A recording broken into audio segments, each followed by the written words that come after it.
The 2008 financial crisis is over. However, we now find ourselves in the midst of another economic crisis in 2023.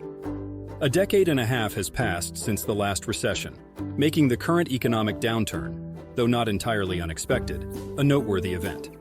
Notably, economist and advocate of precious metals, Schiff, has issued a dire warning regarding the severity of this recession, arguing that inflation is poised to escalate beyond the Federal Reserve's estimations. Pressure on headline CPI before the end of the year, and that's also going to push a downward pressure on the economy. So I think the Fed is wrong on its recession outlook. We're going to have a recession. In fact, it's going to be a severe one, but inflation is going to get worse, not better. Okay. In this video, we'll explore factors that have led Schiff to believe that the American economy is facing a substantial recession, and explore the precautionary measures you should consider in these uncertain times. This threat prompts reflection on the lessons learned from the 2008 crisis. It emphasizes the importance of vigilance and proactive economic policies to build resilience against future downturns. Additionally, it raises questions about the effectiveness of traditional monetary strategies employed by the Federal Reserve.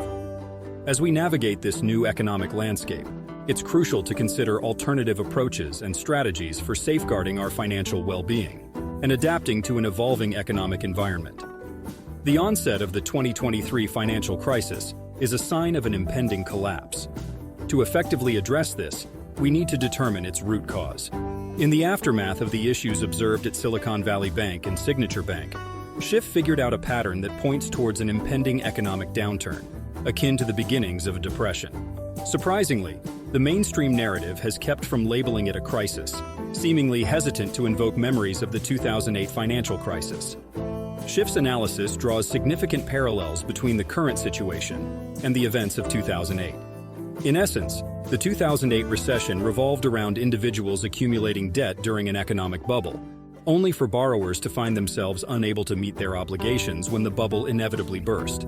This, in essence, mirrors what is happening today.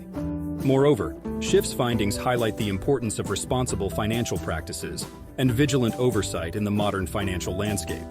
Recognizing the early warning signs of an economic downturn and taking proactive measures to mitigate its impact can be critical in averting a full-blown crisis. This requires not only the responsibility of financial experts, but also the engagement of policymakers and the public at large to ensure a stable and resilient economic future. Amid the economic uncertainty from the recent banking crisis, Schiff argues that the Federal Reserve's strategy of generating fresh currency and accumulating additional debt has the potential for disaster. He goes so far as to warn us that such measures will inevitably result in an upsurge in consumer prices and inflation. Schiff attributes the origins of inflation to a codependency between the American government and the Federal Reserve.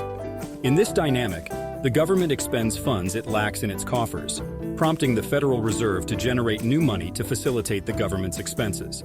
Schiff sees this as the core driver of inflation in our economy. This interplay between the government and the Federal Reserve, as Schiff points out, has consequences beyond just rising prices. It can also lead to a weakening of the US dollar's value on the global stage. As the dollar loses value due to inflation and the creation of more currency, it can weaken confidence in the currency's stability, affecting international trade and potentially leading to a decrease in the dollar's status as a global reserve currency. This, in turn, could have far-reaching implications for the American economy and its position in the world. Thus, understanding and addressing the root causes of inflation is not just a matter of economic theory, but also a critical aspect of maintaining the country's financial strength and global influence. Schiff's apprehension regarding the American economy has been anything but unclear. As 2022 drew to a close, he asserted that inflation was on the verge of getting worse, and the US dollar was destined for one of its most challenging periods to date. In October 2022, he went as far as to forecast a potential collapse of the dollar, coupled with the prospect of America defaulting on its debt obligations. Furthermore, Schiff foresaw that the Federal Reserve's policy actions bore the potential to encourage market downturns, causing a financial crisis and a Great Recession. Currently, the government may manage to obscure the reality of inflation for a time, camouflaging it behind Adjusted Consumer Price Index (CPI) figures. While there may not be a conspiracy at play, the formulas utilized for calculating price increases are inherently flawed, deliberately constructed to yield artificially low figures. This misalignment between official figures and the lived experiences of everyday citizens highlights the importance of transparent economic reporting. A more accurate reflection of rising costs would better inform individuals and businesses, enabling them to make informed financial decisions and plan for the future amidst economic uncertainty. To fully understand inflation, we need to look past the purely monetary implications and its effects on pricing, which includes both consumer and asset prices. At its core, inflation should be considered as a form of taxation. This is the fundamental essence of inflation. Recognizing this is crucial because governments employ two primary methods to fund their operations. The first way is more transparent: immediate taxation. This means they collect taxes directly from people and businesses, like income taxes and sales taxes. In contrast, inflation is a more indirect form of taxation. It works by reducing the value of money over time, so you can buy less with the same amount of money. This might not be as obvious as immediate taxes, but it still affects everyone who uses money, and it can sometimes be preferred by governments because it's less noticeable and can help them cover their expenses without people realizing it as much. So, understanding that inflation is a kind of hidden tax is a key insight to make sense of how economies work. Inflation has a profound effect on individuals. When inflation concerns rise among both businesses and workers, their hesitance can manifest in heightened inflation rates. Similarly, employees may seek increased wages to counteract the rising cost of living. Paradoxically, this becomes a self-fulfilling prophecy, worsening the very issue they fear. In order to accommodate higher wage demands, companies find themselves compelled to raise their prices.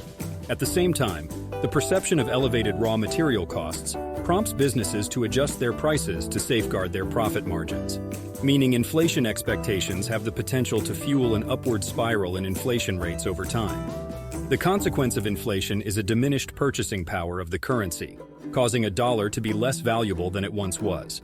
Therefore, individuals find themselves needing to earn more income to maintain their current standard of living.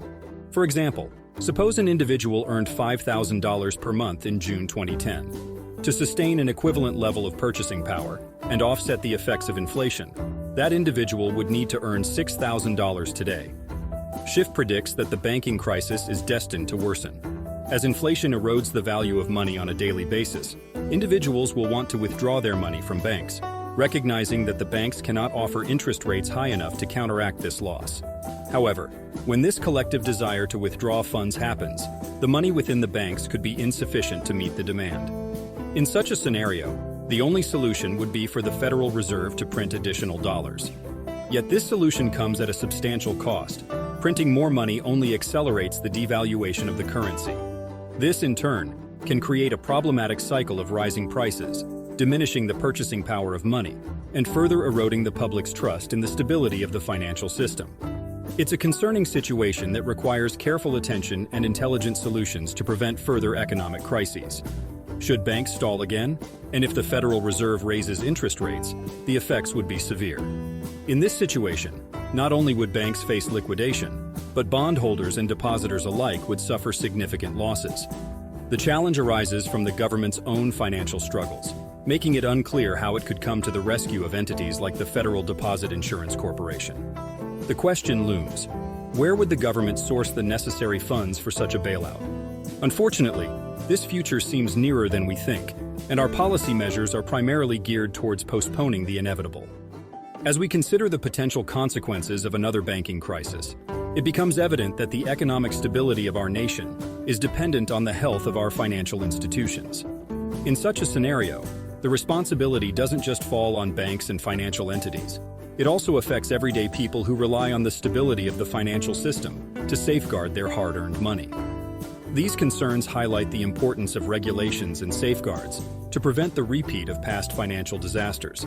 Additionally, it emphasizes the need for a proactive approach to economic policy, one that addresses underlying issues rather than simply postponing them.